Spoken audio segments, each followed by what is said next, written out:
Hi guys, स्वागत है आप सभी का आपके अपने श्री राम कोचिंग सेंटर की ऑनलाइन क्लासेस में। मैं आपका अपना राधे पंडित श्री राम कोचिंग सेंटर सुरगुड़ से। आज हम इंडिया जीके में पॉलिटिकल साइंस की एक क्लास स्टार्ट करने जा रहे हैं। पॉलिटी में राजनीतिक विज्ञान में हम आज सिटीजनशिप यानी नागरिकता के बारे में जानेंगे कि कोई भी आदमी कैसे भारत का नागरिक बन सकता है या कैसे किसी इंसान की इंडिया की नागरिकता छीनी जा सकती है, इसके बारे में हम आज पढ़ेंगे। तो सिटीजनशिप इंडिया जीके में पॉलिटिकल साइंस का आज का हमारा टॉपिक रहेगा। तो देखिए इसमें क्या सीन होता है। हमारे संविधान में कुल 22 भाग हैं। 22 में से जो दूसरा भाग है उसमें नागरिकता के बारे में दे रखा है। जो आर्टिकल है अनुच्छेद 5 से 11, इनमें नागरिकता के बारे में बताया गया है। नॉर्मली अपने इंडिया में 3 टाइप से लोग रहते हैं, तीन तरह के लोग रहते हैं।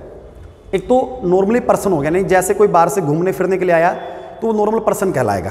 एक तो वो लोग हो गए। एक सिटीजन यानी जो यहाँ के आम नागरिक हैं, जिनको कुछ स्पेसिफिक पावर, राइट्स, अधिकार मिले हुए हैं जो कि इनके पास नहीं होते हैं। तीसरे होते हैं माइनॉरिटी यानी कि हिंदी बोलते हैं अल्पसंख्यक।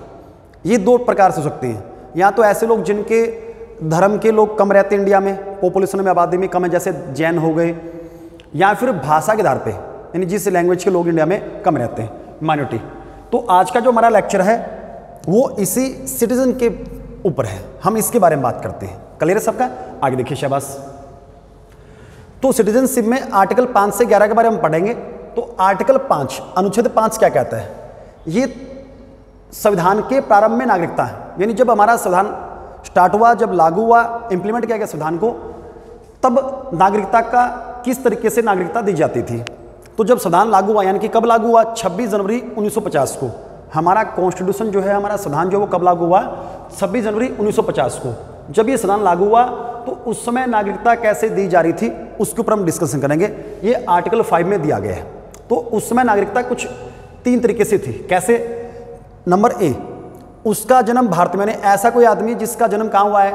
इंडिया में हुआ है, उसे भारत की नागरिकता मिल सकती है।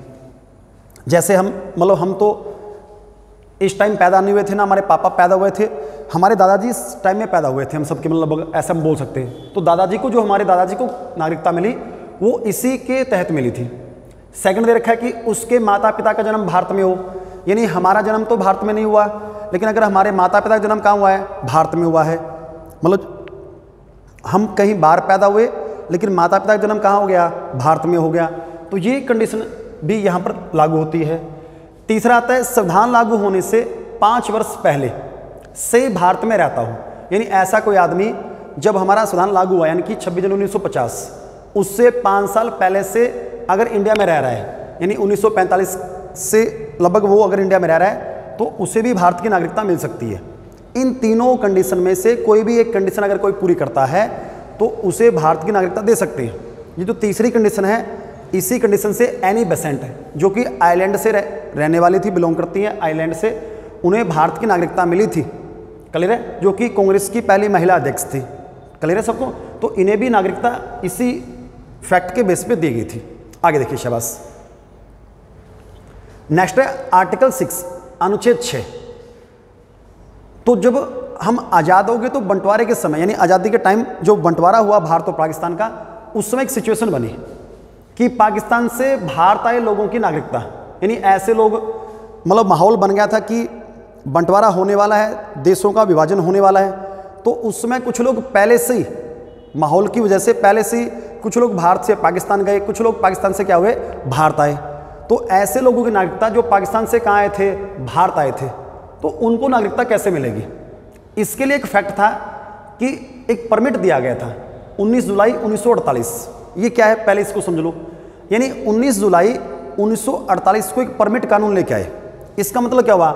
अगर कोई लोग भारत से पाकिस्तान जाते हैं तो उन्हें यहाँ एक ऑफिसर से लिखवा के लेके जाना पड़ेगा कि मैं भारत छोड़ के पाकिस्तान जा रहा हूँ। अगर कोई पाकिस्तान से भारत आ रहा है तो उसे वहाँ के ऑफिसर से लिखवा के लेके आना पड़ेगा कि मैं पाकिस्तान से भारत जा रहा हूँ। ये डेट थी 19 जुलाई 1948। इस टाइम से परमिट कानून जो था ये लागू किया गया। तो इसमें 2 फैक्ट बनेंगे। ए 19 जुलाई 1948 से पहले, यानी कुछ लोग ऐसे भी थे जो इस परमिट से पहले आ गए थे, 19 जुलाई 1948 से पहले इंडिया में आ गए, तो इन लोगों को भी नागरिकता दे दी गई थी। 19 जुलाई 1948 के बाद, यानी कुछ लोग ऐसे थे जो इस कानून के बाद आए थे, तो इनके लिए ये था कि उन्हें, जो लोग परमिट से आए इस तारीख के बाद, उन्हें 6 महीने के बाद, यानी जिन लोगों के पास परमिट है उन्हें 6 महीने तक भारत में रहना पड़ेगा, उसके बाद उन्हें नागरिकता दी जाएगी। 6 महीने उन्हें वेट करना पड़ेगा। क्लियर है सबका? आगे देखिए शाबाश। नेक्स्ट है आर्टिकल 7। तो ये उन लोगों के लिए जो भारत से पाकिस्तान गए लोगों की नागरिकता, यानी जब बंटवारा हुआ तो उस समय क्या हुआ कि कुछ लोग पहले से ही पाकिस्तान की तरफ चले गए, लेकिन जैसे ही वो बंटवारे के टाइम मारकाट स्टार्ट हुई थी, यानी पाकिस्तान वालों ने अपनी औकात दिखा दी, उस समय क्या हुआ कि कुछ लोग वहाँ से वापस इंडिया आ गए। तो फिर उनके साथ क्या हुआ, तो 1 मार्च 1947 के बाद जो लोग पाकिस्तान चले गए थे किंतु वापस भारत आ गए, तो उनके लिए सरकार ने बोला कि 6 महीने तक उनको रजिस्ट्रेशन करके इंडिया में रहना पड़ेगा, यानी 6 महीने उन्हें यहाँ भारत में रहना पड़ेगा, उसके बाद उन्हें भी नागरिकता दे दी जाएगी। नेक्स्ट देखिए आर्टिकल 8। आर्टिकल 8 से पहले एक बात आप समझिएगा कि जो आर्टिकल 6 है और जो आर्टिकल 7 है, ये दोनों आर्टिकल इस बात को बताते हैं कि ये एक टेम्परेरी इलाज था। मतलब उस समय जो मारकाट हुई उसकी वजह से, विभाजन की वजह से ये आर्टिकल 6 और 7 उस समय बनाए गए थे। आज की तारीख में इनका कोई रोल नहीं है, इसलिए एग्जाम में आर्टिकल 7 और 6 से कोई भी क्वेश्चन नहीं बनता है। अब आपसे एग्जाम में ये नहीं पूछेंगे। नेक्स्ट देखिए आर्टिकल 8 अनुच्छेद 8। ऐसा कोई आदमी जो भारत के बाहर रह रहा हो, मतलब ऐसा कोई भारत के बाहर रह रहा बच्चा भारतीय नागरिक होगा यदि उसके माता पिता भारतीय हों, जैसे कि स्वतंत्रता सेनानी, यानी जो हमारे फ्रीडम फाइटर थे, वो देश को आज़ाद करवाने के लिए देश से बाहर भी मुहिम चला रहे थे। तो अगर कोई कनाडा रह रहा है, इंडिया का फ्रीडम फाइटर, क्योंकि कनाडा से भी आज़ादी लड़ाई लड़ी गई थी, वहाँ पर भी माहौल बनाया गया था, तो अगर वहाँ किसी फ्रीडम फाइटर के संतान होगी, बच्चा हो गया, तो वो जो फ्रीडम फाइटर है, माता पिता हैं, वो तो भारतीय हैं, पर उनके बच्चे का जन्म कहाँ हुआ, देश से बाहर, तो ऐसा बच्चा भी भारत का नागरिक माना जाएगा। आगे देखिए शाबाश। आर्टिकल 9 ये कहता है विदेशी नागरिकता लेने पर भारत की नागरिकता समाप्त, यानी कोई इंडियन है, उसने किसी दूसरे देश की सिटीजनशिप ले ली, नागरिकता ले ली, तो उसी टाइम से उसकी नागरिकता क्या मानी जाएगी, समाप्त कर दी जाएगी। फिर आर्टिकल 10 अनुच्छेद 10 क्या कहता है, नागरिकता का बना रहना जब तक बना रहेगी जब तक कोई अन्यथा कार्य ना करे, यानी आपकी जो नागरिकता है, सवाल लिखा गया कि वो बनी रहेगी, आप टेंशन मत लीजिएगा, लेकिन कब तक, जब तक आप कोई देश विरोधी कार्य ना करें, आप कोई एंटी लैंडिस्ट वर्क नहीं करेंगे, तब तक आपकी नागरिकता आपसे कोई नहीं छीन सकता। ये आपको आर्टिकल 10 कहता है। आगे देखिए शाबाश। फिर आता है आर्टिकल 11। इसमें संसद को यह अधिकार दिया गया कि नागरिकता को लेकर अगर कोई कानून बनाना पड़े तो वो कौन बनाएगी, संसद यानी कि पार्लियामेंट बनाएगी। अब ये नागरिकता वाला जो टॉपिक है, ये जो नागरिकता का विषय है, ये सरकार के किस डिपार्टमेंट के अंडर में आता है, तो ये गृह मंत्रालय यानी कि होम जो मिनिस्ट्री है उसके अंडर में नागरिकता का ये सिस्टम आता है। क्लियर है सबका? तो आज के लिए इस चैप्टर में हम इतना ही करेंगे। नेक्स्ट जो इसका कुछ पार्ट बचा हुआ है वो हम नेक्स्ट क्लास में पढ़ेंगे। तो आज के लिए इतना ही, मुझे दीजिएगा आज्ञा। जय हिंद, जय भारत।